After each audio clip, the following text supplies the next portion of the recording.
A man shot and injured by Grand Rapids police on the city's west side last month had been released from a mental health facility just days before after stabbing himself repeatedly in the neck.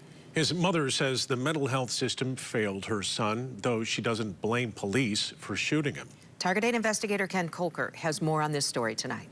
Brian and Sue, while police have refused to release body cam video of the shooting, citing privacy of the man who was shot and his family, it was the man's mom who provided Target 8 with ring camera video.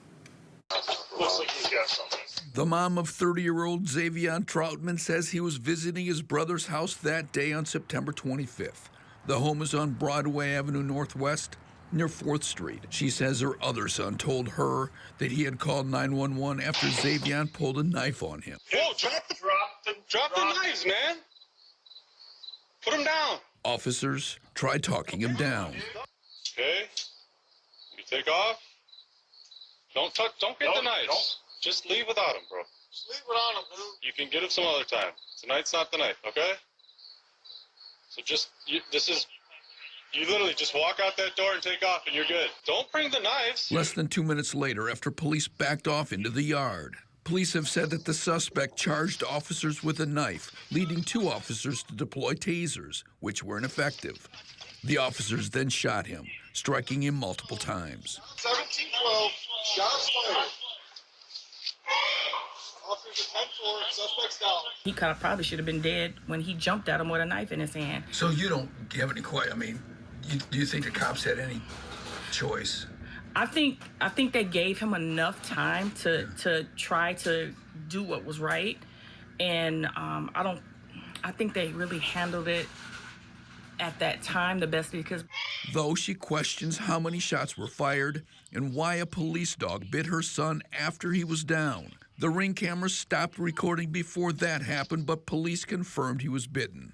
She says her son was shot in the arm and the pelvis, suffering injuries to his bladder and intestines. Troutman's mom says he never should have been out that day.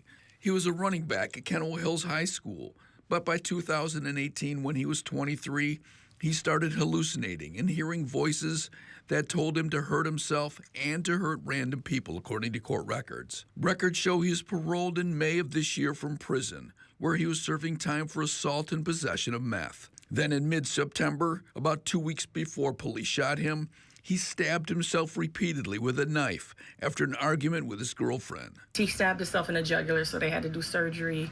So he almost died? Yeah, he almost, they didn't think he'd make it through the operating table, off the operating table. They didn't think he'd make it. A medical social worker at Corewell Health Butterworth Hospital filed a petition in Kent County Probate Court for involuntary mental health treatment on September 16th, after the self-inflicted stabbing. She wrote, patient was admitted with numerous self-inflicted stab wounds to neck, chest, and abdomen that were intentional.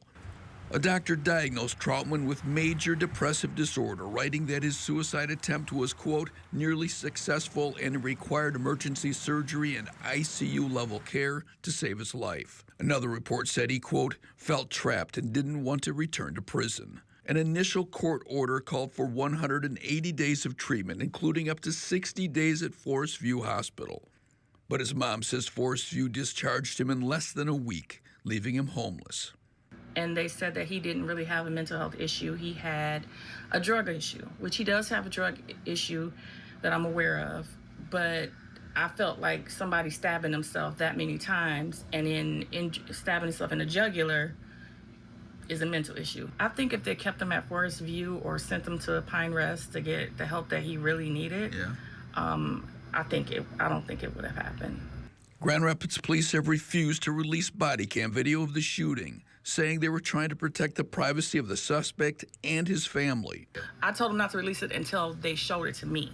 And then after they showed it to me, we'll discuss it. But she says police have not shown her the video.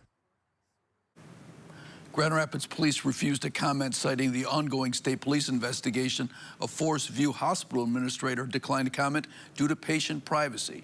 Now, Troutman has already returned to prison for violating parole.